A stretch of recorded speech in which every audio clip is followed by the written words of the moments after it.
han sido observadores. En Oaxaca las torres son chaparritas, y son chaparritas justamente porque cada vez que ocurría un sismo les tumbaba sus torres, hasta que fueron adaptando las medidas de las propias iglesias a la circunstancia.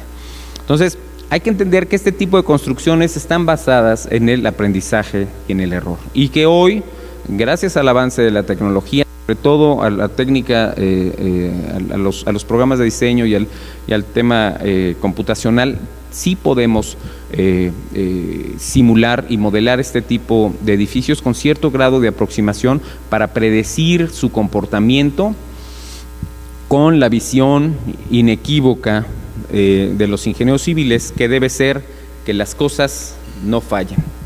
El sismo que recién ocurrió en el próximo pasado 19 de septiembre nos indica una cosa: estamos lejos de entender cómo funcionan los sismos. Lo que sí podemos hacer, y es el énfasis que en el colegio le queremos dar al tema, es hacer mejores construcciones. Y hacer mejores construcciones implica lo que ahora estamos hablando. Valorar las construcciones a través de la técnica, darnos cuenta que podemos hacer mejores construcciones. No se trata de ser reactivos a la hora de los sismos, sino tener la seguridad de que en las construcciones que habitamos participó gente capacitada y que estamos seguros. Hoy en día resulta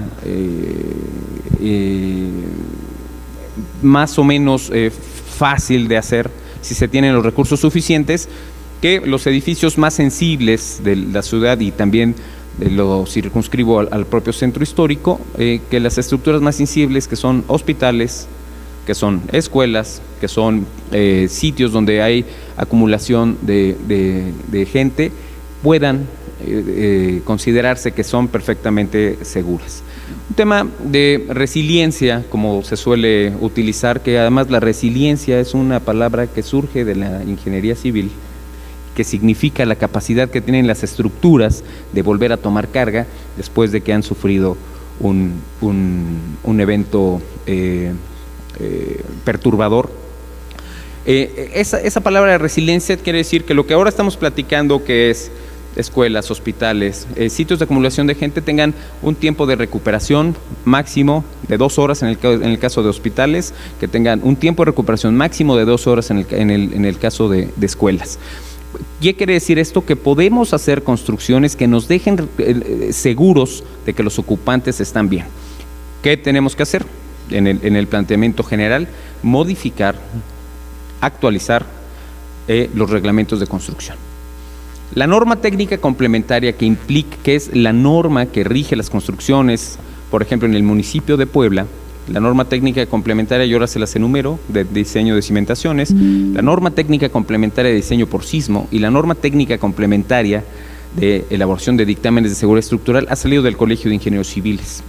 Nuestra propuesta es seguir trabajando en la norma técnica complementaria para este tipo de cuestiones, que tengamos una propia norma de diseño de estructuras de mampostería, de estructuras de concreto, de estructuras de acero, para que, regresando al punto, tengamos estructuras seguras y que nuestra capacidad de reacción, que si bien está bien, no sea con ese sentido de urgencia o de emergencia, sino que estemos tranquilos que nuestras construcciones son seguras.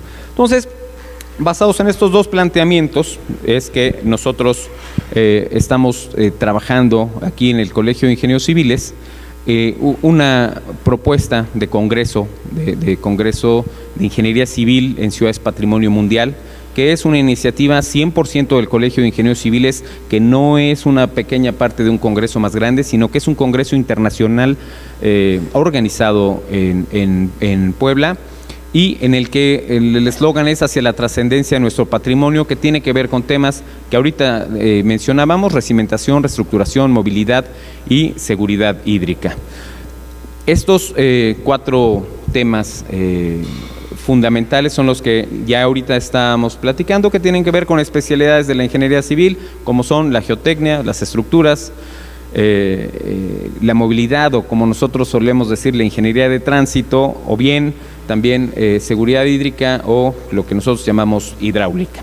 Entonces, bajo esos 4 ejes es que este Congreso de Ingeniería Civil, que va a llevarse a cabo del 19 al 22 de octubre en el Centro de Convenciones William O. Jenkins, pretende justamente esto que platicábamos, reposicionar a los ingenieros civiles en la participación de la conservación del patrimonio edificado. Pretende además llamar la atención a la actual manera de conservar los inmuebles que nos está llevando a la pérdida del patrimonio, y también llamar la atención de que es una labor conjunta, que no puede encontrarse sustentabilidad y sostenibilidad en el tema del centro histórico sin la participación de los ingenieros civiles.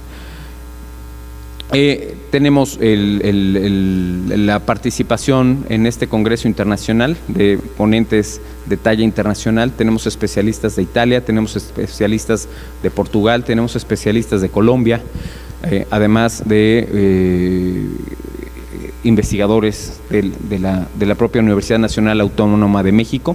Es, creo, una buena oportunidad para que nos adentremos en la conservación del patrimonio, en que alentemos la inversión en el centro histórico, y eso es a través de facilitar las cosas, de estudiar bien las edificaciones, de dotarlas de nuevo sentido, de dotarlas de nuevos usos, ¿no? Y que obviamente estos usos sean a través de la propia técnica. Entonces, en términos generales, para hablar de manera introductoria, eso es de lo que vamos a estar hablando en este Congreso, que tiene que ver, insisto, con recimentaciones del patrimonio edificado, que tiene que ver con reestructuración, y ya hicimos el planteamiento que en casas de este tipo la arquitectura es la estructura, en temas de movilidad, que, insisto, aunque esté ya llevado y traído el tema de movilidad, en realidad es un tema de ingeniería civil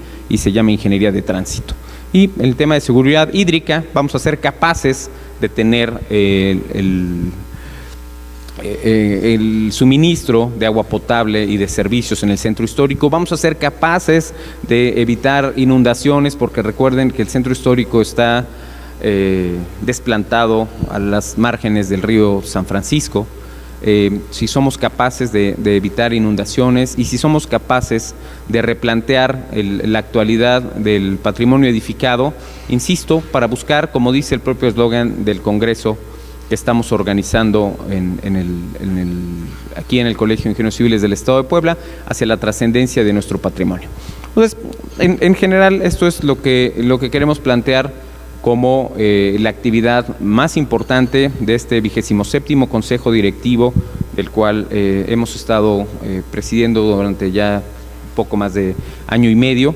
Entonces, es una actividad 100% organizada, otra vez lo platicamos, por el Colegio de Ingenieros Civiles, basado en un esquema de patrocinios, sin solicitar ningún otro tipo de apoyo gubernamental, sino basado en la confianza que tenemos como sociedad civil para poner en la agenda temas importantes, temas relevantes que tiene que ver con la herencia de todos los poblanos. Entonces, pues bueno, hasta aquí mi intervención, para que no los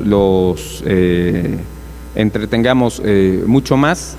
Aquí le voy a pedir a nuestro gerente, al licenciado José Ruiz, que nos haga favor de presentar al maestro Isaac Lagunas, que, insisto, perito en estructuras, maestro en geotecnia, perito en geotecnia, siempre he querido ser en estructuras, pero no. Perito en geotecnia, maestro en geotecnia, para que también platiquemos, que tiene mucho que ver con cómo es la respuesta de los suelos en Puebla, y por qué un sismo que sucede en Michoacán no nos afecta, por qué no tenemos que preocuparnos tanto de los sismos que ocurren en el Gap de Guerrero, sino que los sismos que nos afectan son justamente los que se provocan intraplaca, quiero decir, el sismo que se provocó en Acatlán, el sismo del 2017 que fue en el límite de Puebla con el estado de Morelos, y eso tiene que ver justamente con entender cómo funcionan los suelos, y en ese sentido le voy a pedir al maestro que nos siga platicando y ahí que nos dé luz en ese sentido, ¿no? Entonces, bueno, aquí seguimos platicando y le dejo la palabra al maestro Isaac Lagunes. Muy bien, muchas gracias, maestro Enrique. Agradecemos la presencia de todos ustedes. Estamos ubicando todavía lugares para que estén cómodos, no se preocupen, ahorita los acomodamos. Y pues bueno, le vamos a dejar la palabra a nuestro vicepresidente de Relaciones Institucionales, maestro Alberto Isaac Lagunas Torres. Adelante, maestro, por favor. Muchas gracias, Pepe, muchas gracias, Enrique. Muchas gracias a todos ustedes por su asistencia. Miren, yo quiero empezar hablando de que la ciudad de Puebla en general está constituido por diferentes tipos de suelos.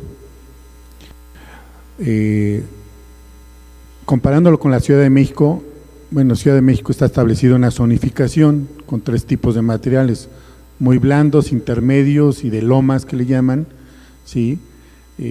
Con ya formaciones de roca. Bueno, la zona del lago, claro, la de México, con suelos muy blandos, grandes espesores. Bueno, aquí en Puebla tenemos gran diversidad de suelos. ¿Desde qué?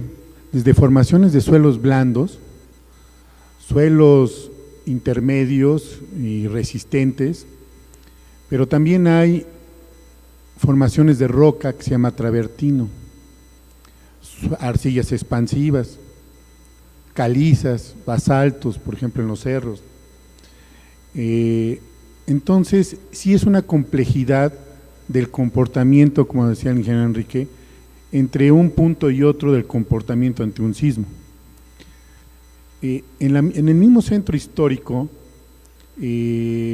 a partir del sismo de 1999, pues se hicieron varios estudios de mecánica de suelos geotécnicos en las estructuras dañadas, sobre todo en templos o en museos, ¿sí? Como el Museo Bello, Santa Rosa, la biblioteca que está aquí por centros, por el río de San Francisco, ¿no? El Boulevard 5 de Mayo. Entonces, vuelvo a repetir, es complicado que en alguna parte del centro histórico tengamos a 3 metros mantos de roca potentes, me refiero a 3, 4, 5 metros de espesor, y van desapareciendo esas formaciones hacia el antiguo río de San Francisco, ahora Boulevard 5 de Mayo, donde prácticamente desaparece. En esa zona, al contrario, son suelos que le llamamos aluviales, formaciones de suelos blandos, arenas, por lo que era el río, depósitos aluviales, que son de menor calidad y son las zonas donde hay más daños cuando se presentan los sismos.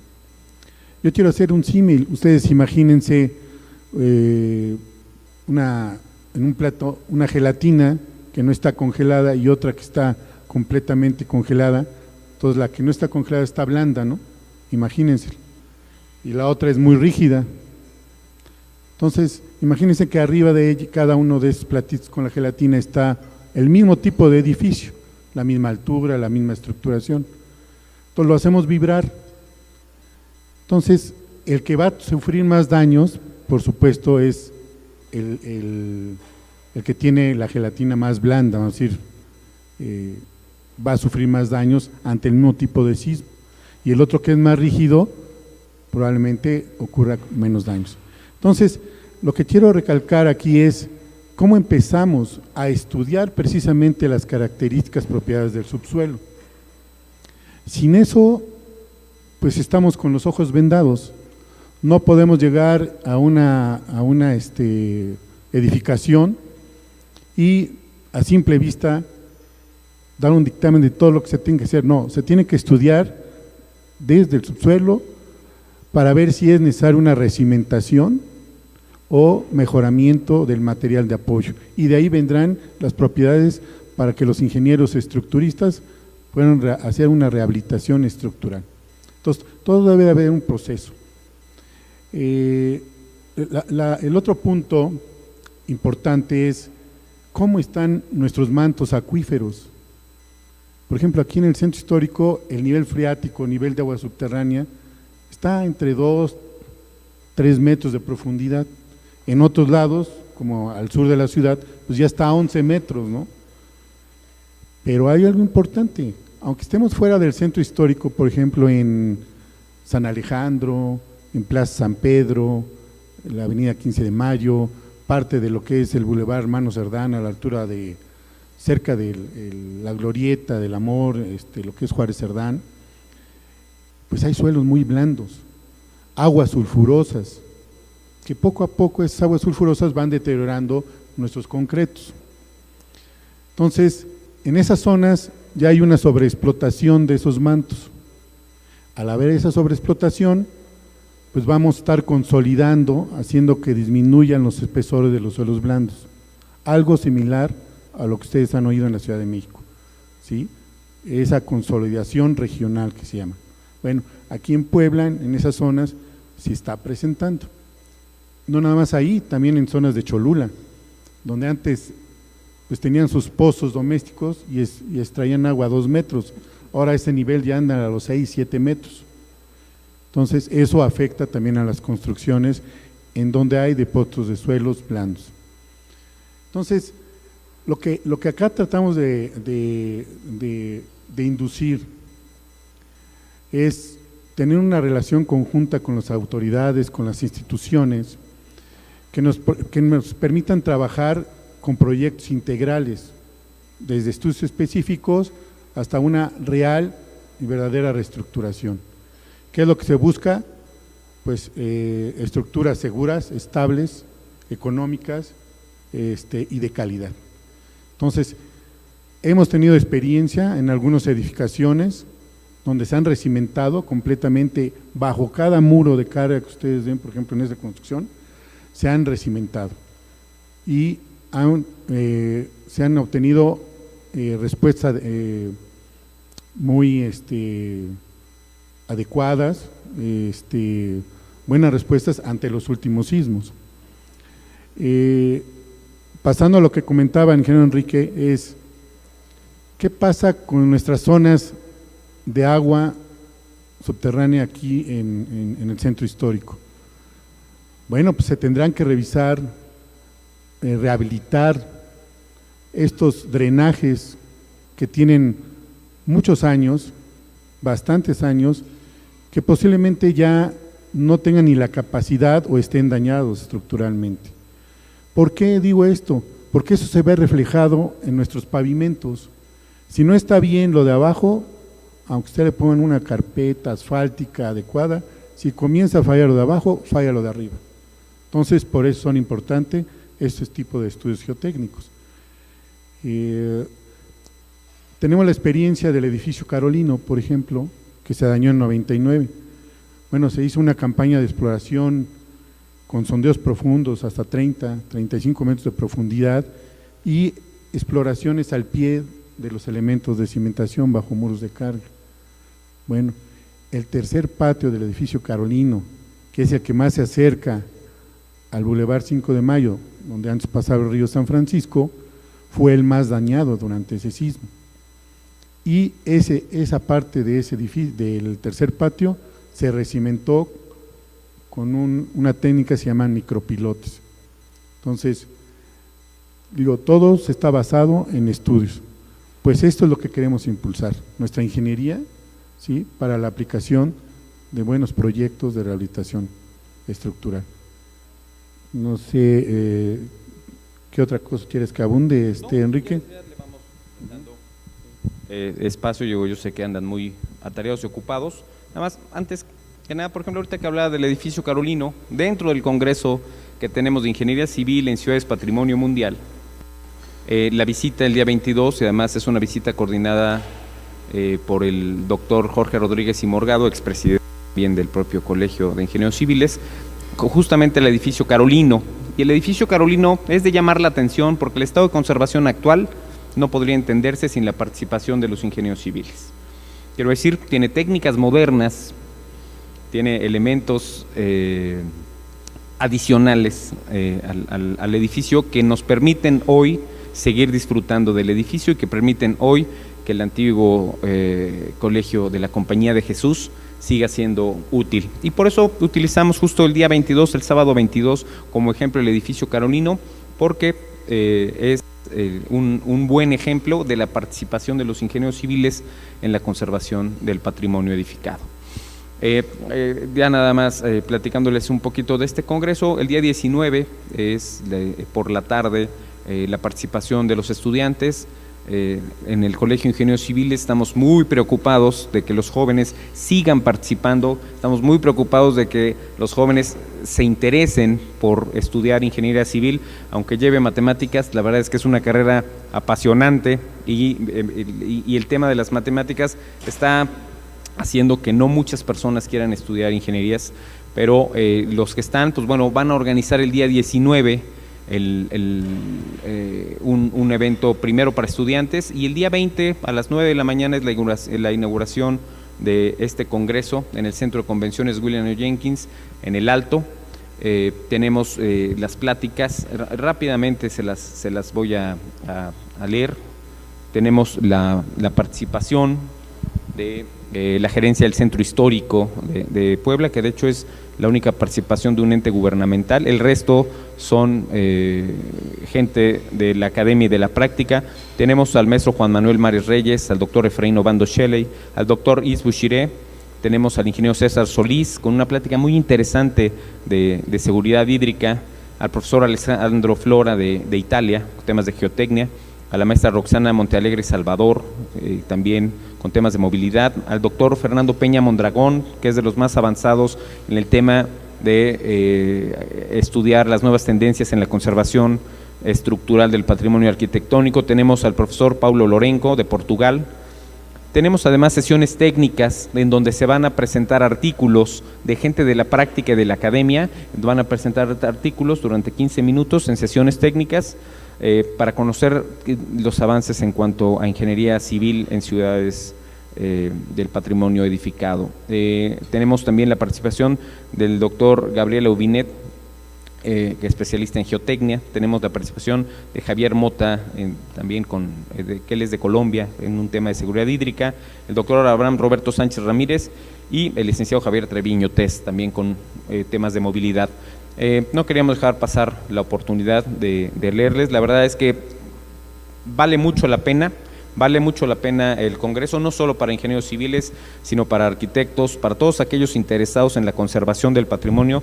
Vale mucho la pena. Y como decíamos, pues teníamos la visita para el día 22 de octubre, una visita coordinada y guiada por el doctor Jorge Rodríguez y Morgado para el edificio Carolino.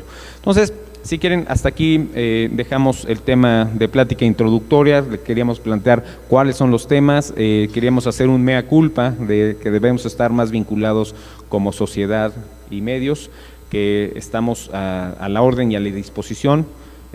Procedemos, si tienes a bien, licenciado, coordinar el tema de preguntas y respuestas. Estamos abiertos a todas las preguntas. De las que tengamos respuesta, con mucho gusto, y de las que no, si sinceramente no sabemos, así se los haremos saber, ¿no? Muchísimas gracias por la atención. Muy bien, pues bien, vamos a pedirles que se presenten, nos digan de qué medio vienen y cuál es su pregunta, por favor. Gracias, buenos días. Efraín Núñez, de la Jornada de Oriente. Yo quisiera preguntarles, hablaban de el mal estado de lo que es el drenaje del centro histórico y de la manera en la que está afectando a los pavimentos en la zona.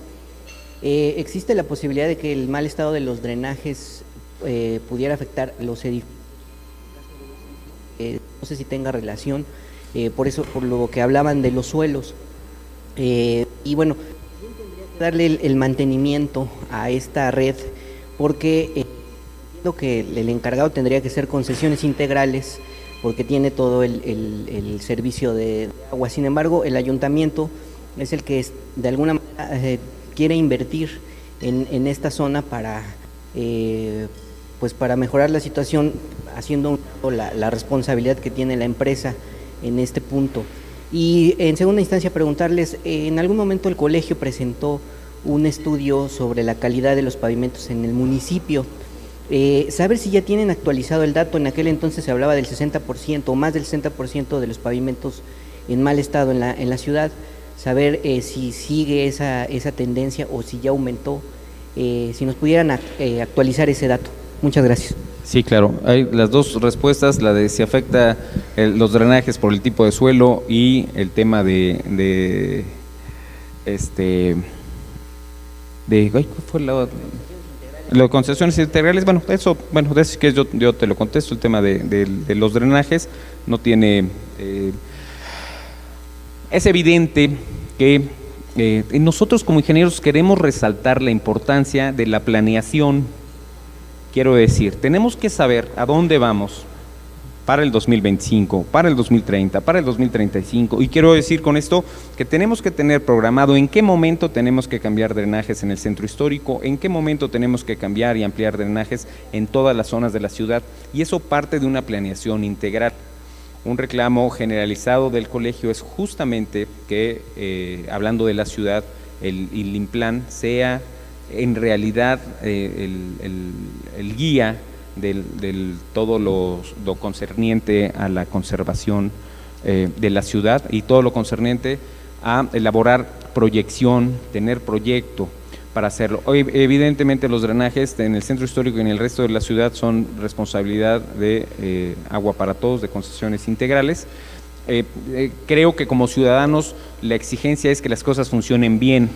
Si el ayuntamiento interviene para que los drenajes funcionen de mejor manera, pues bueno, la verdad el beneficiado final es la ciudadanía, y creo que en ese sentido es correcto. ¿De quién es la obligación? Bueno, tendrán que dirimirlo, pero nuestra exigencia como parte de la sociedad pues es que las cosas estén bien. Nuestra exigencia como colegio es que haya planeación y que tengamos previsto los momentos de intervención en los drenajes en cada zona de la ciudad en una temporalidad exacta. Se puede posponer porque no haya los recursos, pero tenemos que saber a dónde vamos, y me parece que en ese sentido puede pasar. Y aquí le pido al maestro que nos platique cómo afecta el tema de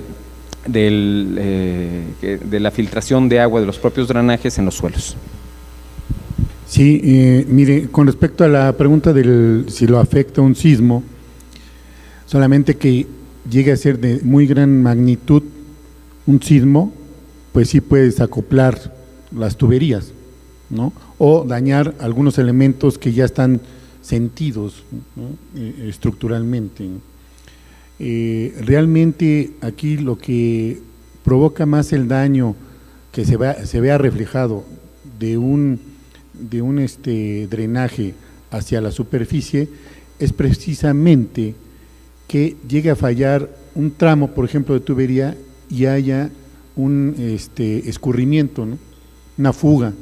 Entonces esa fuga va a hacer reblandecer la zona, ¿sí? Periférica, ¿sí? A ese daño. Eso es lo que más provocaría una falla, pero en la superficie de rodamiento, en la de pavimento integral. Como le digo, aquí no se ha detectado alguna falla de estos elementos por algún tipo de sismo. Que sí los puede desacoplar, sí, dependiendo de las condiciones en que esté, pero básicamente es eso. Y la otra es que sí se tiene precisamente que planificar. Hace tiempo hubo alguna rehabilitación en algunos tramos de la ciudad, si no mal recuerdo, ¿sí? Otros pues quedaron en espera, ¿no? En stand-by. Entonces debe de haber continuidad entre esos proyectos, esos estudios de pavimentos que se hayan realizado y que no se ejecutaron en algún periodo gubernamental, pues se le debe dar continuidad al siguiente, porque ya están a lo mejor estos estudios, ¿sí? Pero vuelvo a decir, se tiene que hacer integral. En algunas partes que me tocó intervenir como supervisión, bueno, se están haciendo nuevas calles, pero se rehabilitó todos los elementos de drenaje de las casas, ¿sí? Con elementos nuevos y modernos.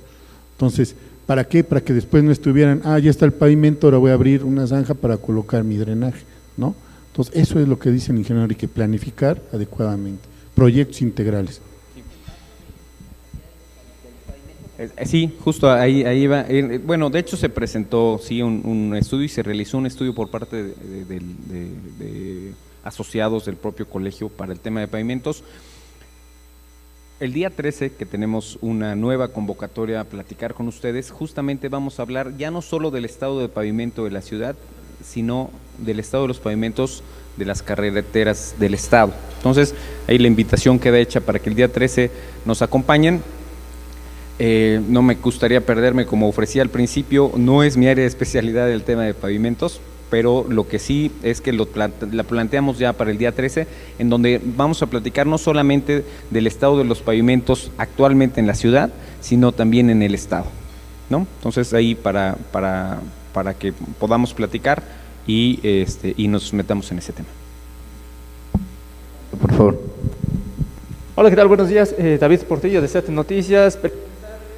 Sobre cuáles serían los trabajos adecuados que se tendrían que hacer en fachadas de zonas históricas como la zona del Alto. Tengo entendido que estos, por ser patrimonio, tienen ciertos parámetros o ciertas reglas para intervenirlas, incluso hasta para el tema de pintarlas.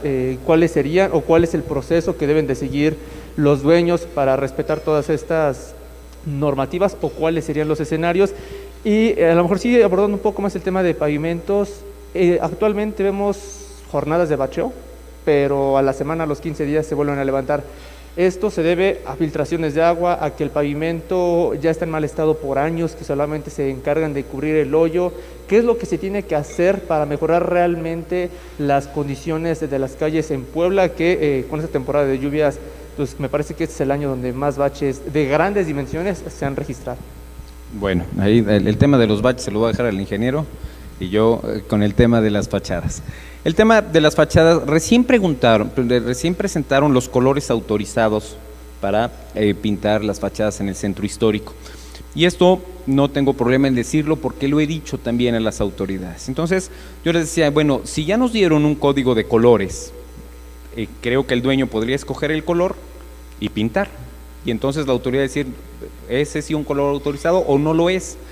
Pero si acompañado de que nos dan los colores autorizados, te dicen que tienes que pedirle permiso a la gerencia del centro histórico, a la Secretaría de Desarrollo Urbano y al Instituto Nacional de Antropología y Historia, desincentiva que la gente siquiera quiera pintar su fachada.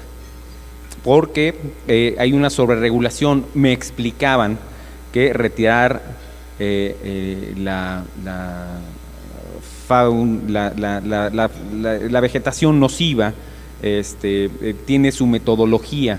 En estas casas es común ver que salgan estas plantas, estas ramas de las fachadas, y entonces al retirarlas puede causar daño.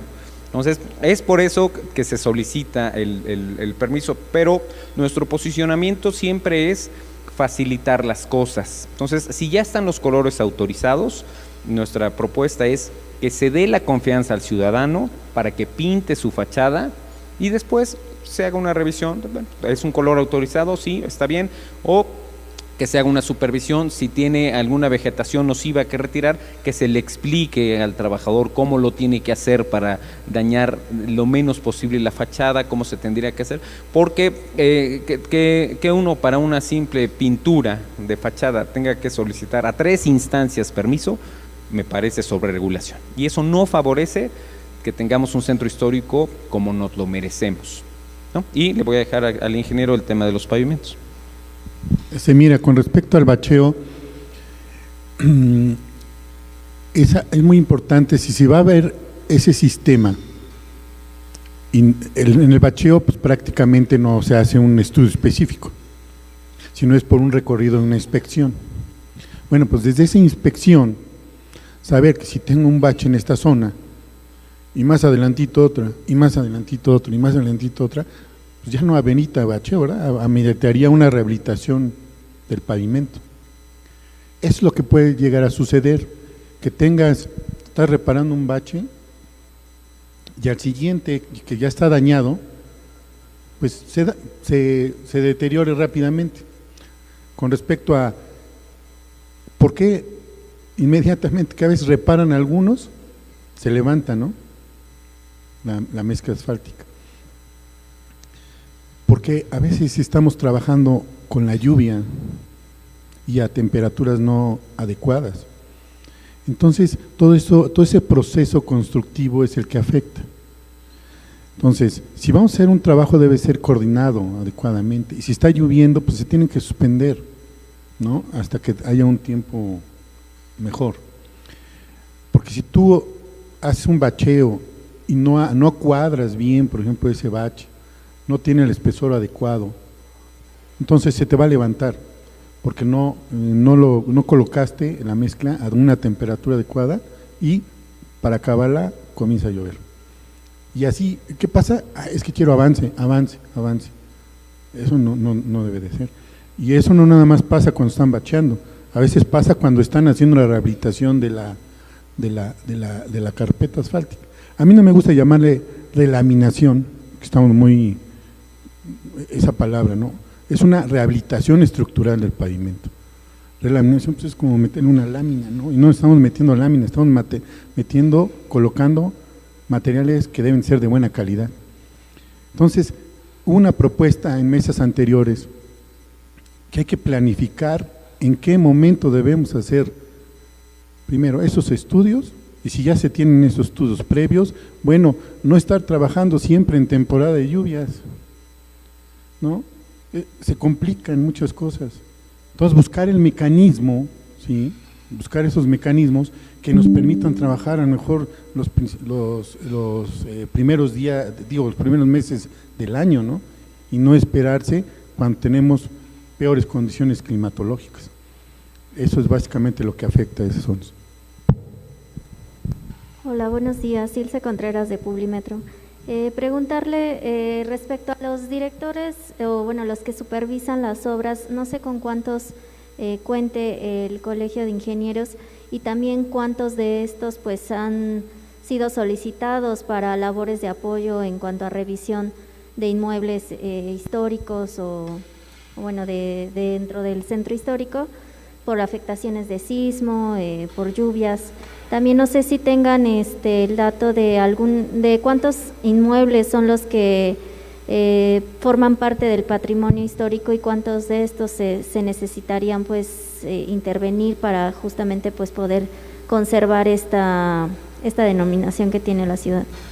Bueno, rápidamente, la función del director responsable de obra está basado en que los colegios de profesionistas somos auxiliares de la administración pública. Así lo refiere la ley reglamentaria del artículo 5º constitucional. Y en ese pequeño espacio es que está basado el que el director responsable de obra sea, a falta de supervisores suficientes en los propios ayuntamientos, quienes al revisar y poner su firma están validando que el proyecto cumple con el reglamento. Esa es la función del director responsable de obra. Quiero decir, debe ser un conocedor del reglamento, y por eso es tan importante el reglamento en todos los municipios, y por eso en el Colegio de Ingenieros Civiles estamos impulsando una ley de construcciones del Estado, para que los municipios que no tienen reglamento, que son la mayoría de los 217, utilicen en suplencia esta ley de construcciones del Estado. El director responsable de obra debe ser un conocedor, insisto, del reglamento, revisar el proyecto, revisar que cumpla con los reglamentos y entonces pone su firma. Y es el responsable legal. En el Colegio de Ingenieros Civiles también hemos impulsado que existan responsables durante toda la cadena. Quiero decir que también tenga un grado de responsabilidad el proyectista, el diseñador, el constructor, la autoridad, el propietario y el de reo, ¿no? Para que no suceda que cuando algo pase, que ponga en peligro la vida de las personas, sea el director responsable de obra a quien se le demande. Después, ¿cómo se revisan las casas del centro histórico? De acuerdo al capítulo 17 del Código Reglamentario Municipal, solo pueden revisar construcciones en el centro histórico corresponsables en seguridad estructural, que es un DRO que además tiene la especialidad en estructuras. Todas, las casas del centro histórico que requieran un dictamen estructural deben ser revisadas por un corresponsable en seguridad estructural. Y también sucede con las escuelas en toda la ciudad. Deben ser supervisadas, deben ser dictaminadas, más que supervisadas, dictaminadas por un corresponsable en seguridad estructural, que de hecho esa es la función del propio director responsable de obra. El tiempo estimado de que se obtenga una licencia de construcción en el centro histórico es de 2 años. Y entonces, si en esos 2 años todavía nosotros hoy con la pandemia entendimos que el mundo cambia y que ya cambió, y que 2 años pueden resultar mucho tiempo para una inversión. Entonces, no tengo el dato exacto de cuántas casas están en estado ruinoso. Lo que sí resulta evidente al caminarlo o incluso al ver aquí los vecinos nuestros, pues es que muchas de ellas están en ese estado. Y que si hay propietarios, que ya lo dijimos con el tema de incluso de pintar la fachada, si para pintar la fachada hay que pasar por 3 entes, imagínense para hacer un proyecto de inversión, para hacer un proyecto de repoblamiento real. La licencia de construcción en la zona centro es de 0 pesos. Pero de todas maneras hay una parte de sobreregulación porque hay que pedir permiso, insisto, en la Secretaría de Desarrollo Urbano, hay que pedir permiso en la gerencia del centro histórico y hay que pedir permiso en el Instituto Nacional de Antropología e Historia. Y eso no está favoreciendo la inversión. Y es solamente a través de los propietarios decididos, a los inversionistas decididos, es que se va a lograr mantener la categoría de Ciudad Patrimonio Mundial. Aproximadamente 200. Nosotros somos cerca de 600 ingenieros civiles en el Colegio de Ingenieros Civiles del Estado de Puebla, y de esos 600, aproximadamente 200 cuentan con la categoría. En todo el municipio son alrededor de 600, quiere decir que el resto son arquitectos. Solo pueden cumplir la función de directores responsables de obra, ingenieros civiles y arquitectos.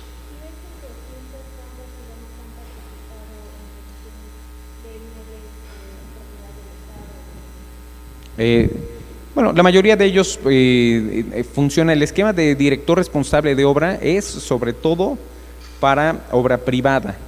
Una de las exigencias también del propio colegio es que el esquema de DRO también se haga para obra pública, pero es difícil encontrar que se tenga DRO en obra pública. A veces sí lo hay, no quiero decir que nunca lo sea, pero en este momento básicamente está enfocado a la obra privada, a la obra que se solicita permiso a los ayuntamientos para construir. La mayoría de la obra pública que debiera pasar, algunas sí lo hace, por tema de permisos, pues bueno, debería contar también con un director responsable de obra. Y miren que hay inversionistas que sí están interesados, pero hay que ver la tramitología. Se han hecho algunas reestructuraciones muy importantes como la misma del colegio, y pues que se han fomentado para departamentos. Lo que queremos es motivar que la gente llegue nuevamente a vivir al centro histórico, que revivamos nuestro centro histórico. O sea, ese es uno de los puntos fundamentales en este tipo de eventos. Buenos días, Valeria Gallardo de Callejero Noticias. Mi pregunta es, ¿por qué causa se habla continuamente que la ciudad de Puebla puede perder el nombramiento de Patrimonio de la Humanidad, y qué es lo que debe de hacer la autoridad para evitar esto? Bueno, continuamente se habla porque se estableció un compromiso de cuidar un área específica que se considera que es Patrimonio de la Humanidad. Y quiero decir lo que ya han escuchado como inmuebles catalogados. Entonces, es importante que estos inmuebles catalogados tengan cierto nivel de conservación. Si no se está haciendo, se corre el riesgo porque hay pérdida del patrimonio, y al haber pérdida del patrimonio se pierde el área que está considerada como patrimonio mundial. Hay que recordar que el área catalogada en la ciudad de Puebla, en metros cuadrados, es del mismo tamaño de la Ciudad de México. Entonces, y que además una fuente de ingresos importante, no solo de la ciudad, sino del país, son estas ciudades patrimonio mundial. Nosotros tenemos solo 4 menos que España. España tiene 15 ciudades consideradas patrimonio mundial y nosotros tenemos 11.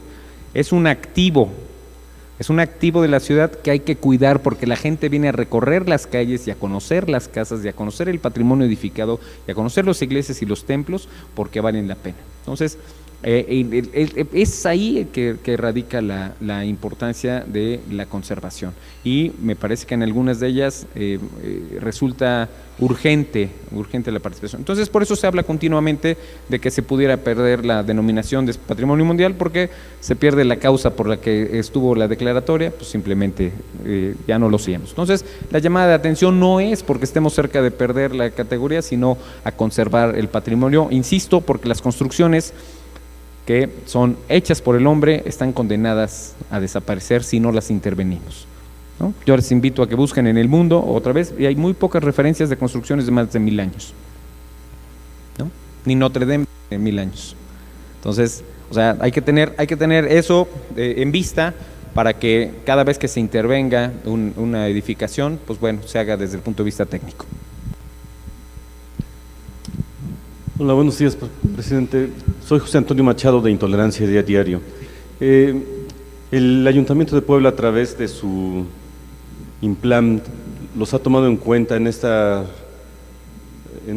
nuevas calles que está realizando. Por lo general, cada semana o 2 veces a la semana se inaugura una o dos. Los ha tomado en cuenta el INPLAN para supervisar las obras, y sobre todo para el ordenamiento a mediano y largo plazo, como usted hace un momento señalaba. Sí, bueno, de hecho la función, lo que nosotros, bueno, primero, nosotros sí participamos en el comité del INPLAN como Colegio de Ingenieros Civiles. Marcamos nuestros posicionamientos. El INPLAN no tiene esta parte de ser ejecutor. Nuestro reclamo con el INPLAN es que en realidad sea un ente de largo plazo, que sea quien se encargue de la visión de futuro de la ciudad, que sepa a dónde vayamos, que sepa que con 10, 15 años de anticipación, dónde se tiene que ampliar la calle, dónde se tiene que ampliar el bulevar, dónde es factible la peatonalización, dónde es necesario agua potable, dónde es necesario cambiar drenajes, que todo eso sea una parte de planeación, y por eso queremos que el INPLAN sea un ente 100% técnico. Hasta ahora no se ha podido, tiene alguna injerencia que no entiendo bien en el presupuesto del propio ayuntamiento, el INPLAN, y por eso se ha dificultado. Entonces, el llamado como colegio es a ciudadanizar el INPLAN, para que en realidad tengamos una visión de futuro y, independiente de los colores de los gobiernos, sepamos siempre a dónde vamos. Si estamos reinventándonos cada 3 años, estamos condenados a no crecer. Entonces, ese es el tema. El INPLAN no ejecuta estas calles. Ya nos meteríamos al tema de la Secretaría de Infraestructura, y también algún día me preguntaron qué opinaba del tema de 1000 calles. Entonces, bueno, para hacer 1000 calles, y ese es un reclamo de los ingenieros, para hacer 1000 calles hay que hacer 1000 proyectos. Si nos enseñan 1000 proyectos, hasta les perdonamos que no hagan 1000 calles, pero sabemos a dónde vamos. Hicimos 1000 proyectos, hubo dinero para 300, no importa, pero hay 700 por hacer para la siguiente administración. Vamos a hacer proyectos y vamos a hacer planes. Yo lo que les invitaría es a que le pregunten al ayuntamiento cuál es el presupuesto anual para proyecto, y se van a sorprender. Y esa es la participación de los ingenieros civiles. Entonces, la participación de los ingenieros civiles es justamente en la planeación, y planear en papel siempre va a ser más barato que cometer errores en las obras. Buenos días, Liz Denicia, de Difusión Creativa. Tengo 3 preguntas para ustedes. La primera sería, ¿cuál es la realidad de la vinculación entre lo que es el gobierno, ya sea estatal o municipal o de cualquier tipo de gobierno, con el Colegio de Ingenieros para realizar obras, proyectos y demás? Porque si estamos viendo demasiados errores en cuanto a cuestiones de ingeniería, pues parece que hay una brecha ahí muy fuerte entre los que tienen el dinero y los que saben hacer las cosas. 2, la segunda pregunta sería si tienen ya redes sociales donde la gente pueda consultar cuál sería la programación de este congreso próximo a realizarse, y así como los costos, sedes y demás. Y la tercera pregunta sería si dentro de este mismo congreso se va a llevar alguna temática que tenga vinculación con el cuidado del medio ambiente y la ingeniería. El tema de estar vinculados con la autoridad, bien, aquí la verdad nos cuesta trabajo, tenemos que decirlo, hay apertura, sobre todo en la parte de desarrollo urbano, creo que hay apertura en cuanto al ayuntamiento, en cuanto al gobierno del estado, tenemos muy poca colaboración. Con el gobierno del estado. Nosotros, nuestra función es tocar la puerta, porque insisto, basado en que somos auxiliares de la administración pública y como se los explico a quienes son nuestros compañeros en el colegio, los colegios de profesionistas son un lugar para dar a la sociedad un poco de lo que nosotros hemos obtenido como beneficio de la práctica de nuestra profesión. Es un lugar para brindar un servicio social. Tengo que decirlo así, no somos chambistas, no andamos buscando trabajo, lo que queremos es que la autoridad reconozca que necesita el apoyo de los ingenieros civiles y que la mayoría de los ingenieros civiles, ya lo hablábamos, todos los DROs que sean ingenieros civiles están aquí, todos los corresponsables en seguridad estructural están aquí, los especialistas en vías terrestres están aquí, los especialistas en geotecnia están aquí. Entonces, teniendo esa fortaleza, que no seamos el órgano consultor del gobierno, la verdad nos entristece, porque tenemos mucho que aportar y tenemos pocas llamadas, ¿no? Ese es en realidad lo que sucede. Creo que nuestra labor de difusión del conocimiento se da un poquito con este Congreso de Ingeniería Civil, que insisto, es organizado por el 100% por el Colegio de Ingenieros Civiles y que además no recibe ningún apoyo gubernamental. En estas cosas, ustedes lo saben, con no ponerle, ya estamos del otro lado. Entonces, por eso la importancia que nos ayuden en la difusión, porque es un evento 100% sano, es un evento 100% de difusión técnica, es un evento de difusión del conocimiento, es una invitación a conocer el papel que juegan los ingenieros civiles en este pequeño ámbito de la conservación del patrimonio. Entonces, vale mucho la pena la participación. Me preguntaba del costo, el costo para socios del propio colegio, para integrantes de la Federación Mexicana de Colegios de Ingenieros Civiles y lo que nosotros llamamos el gremio de la construcción, que es todos nuestros compañeros de la Cámara Mexicana de la Industria de la Construcción, de Canadevi, de la Asociación Mexicana de Profesionales Inmobiliarios, del Colegio de Evaluadores, del Colegio de Arquitectos y nosotros. Tiene un costo de 3,600 pesos, todas las actividades que ya vimos, incluidas las 2 comidas del día jueves y del día viernes. Me parece que el costo es accesible, son 20 horas de actualización profesional que son requisito para mantener vigencia, por ejemplo, en el tema de director responsable.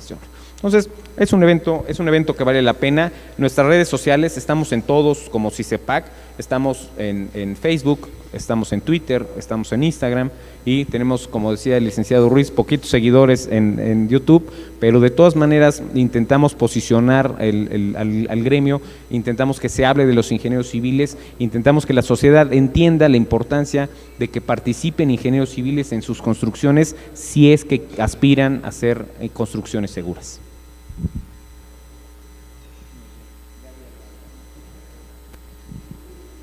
Muy bien. Buenos días. Hola, buenos días. ¿Qué tal? Buenos días. Hola, Arlet de la Torre del Poder de la Noticia. Yo quisiera preguntarle ahora que se va a plantear el nuevo presupuesto para el 2023, ¿qué porcentaje debería invertir o más bien dar el ayuntamiento o los gobiernos para este tema de planeación y para evitar y prevenir todos estos temas que estamos hablando el día de hoy? Gracias. Bueno, hubo un ejercicio muy interesante en el pasado, que era el Fidecentro y el Fidesur. Y la importancia de esos fideicomisos es que el primer año no te daban para construir, te daban para el proyecto. Tenías el proyecto y en el segundo año ya podías aspirar a que te dieran recursos para ejecutar ese proyecto. Y resulta un esquema muy interesante porque desde el punto de vista de ingeniero ese es el camino. No puedo hacerte tu casa si no hago primero el proyecto. Aunque tú como cliente casi siempre quieres que el primer peso sea un tabique, y la invitación es que el primer peso se gaste en planeación. Un estimado es que si se gastan 500 millones en obra, al menos 50 millones se gastarán en proyecto y se pagarían solos. Quiero decir, si tenemos los estudios correctos de geotecnia para hacer las calles, si tenemos los estudios de topografía, va a haber cada vez menos sobrecostos. Las obras terminan costando más porque se hacen sin proyecto. Pero claro, la parte mediática de la primera piedra, la parte mediática de estar ejecutando, pues les gana. Y primero hay que planear. Entonces, cuando el pretexto que yo escucho es la falta de recursos, creo que la falta de recursos no significa falta de ideas. Que no tengamos en este momento dinero para construir no implica que no sepamos a dónde queremos ir. Insisto otra vez con el símil de tu casa. Si tú quieres construir tu casa, tienes que tener el plano completo, aunque hoy solo puedas construir un cuarto, pero que después ese cuarto tú sabes que va a ser la cocina y que va a estar integrado con el comedor, con la sala. Si no, vas a construir cuarto tras cuartos y nunca vas a tener una casa integral. Esa es la esencia. Tenemos que saber a dónde vamos. Y ese es el reclamo como ingenieros. O sea, tenemos que tener planeación. Y planear en papel es mucho más barato que corregir en el camino. Entonces, un estimado es del 10%. No sé si quieres abundar en el tema. ¿Sí? Entonces, más o menos 10%. Hola, buenos días. Daniel Hernández del Sol de Puebla. Me gustaría preguntarles, hace un momento comentaban que, bueno, es una lástima que no sea el órgano consultor del gobierno.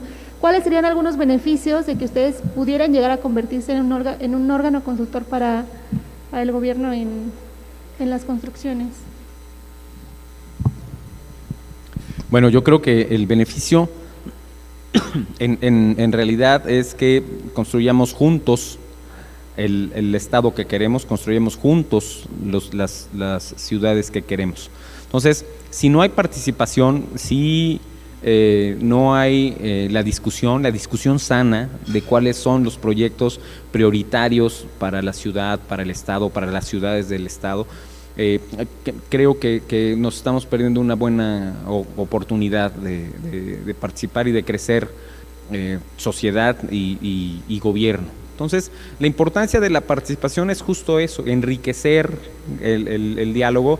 Creo que todos lo tienen visto, participamos de todos los comités ciudadanos a los que nos invitan, participamos de todos los consejos a los que nos invitan. La importancia es que a lo mejor el esquema ya está visto, es importante que lo tomen en cuenta. O sea, es importante que lo tomen en cuenta. Esa es la importancia de estar vinculados. A final de cuentas, el beneficio es para la sociedad. Así se resume, ¿no? O sea, nosotros tenemos que brindar el servicio a la sociedad.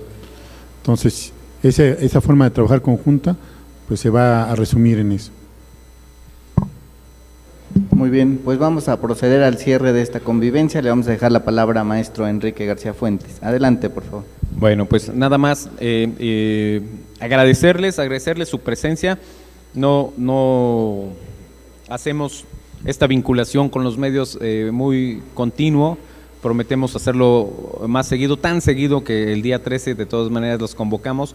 Planteamos otros temas, hablamos de seguridad hídrica, hablamos de hidráulica, hablamos de cambio climático y hablamos de la calidad de los pavimentos en la ciudad y en el estado, para tener temas de conversación que les puedan resultar interesantes y pues bueno, con la promesa de estar más cercanos, de estar más vinculados y pues con el agradecimiento de que nos tomen en cuenta.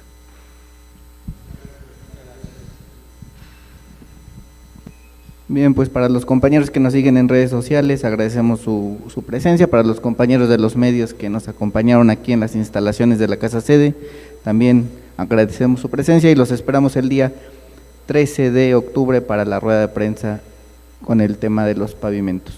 Muy bien, muchas gracias. Buen día.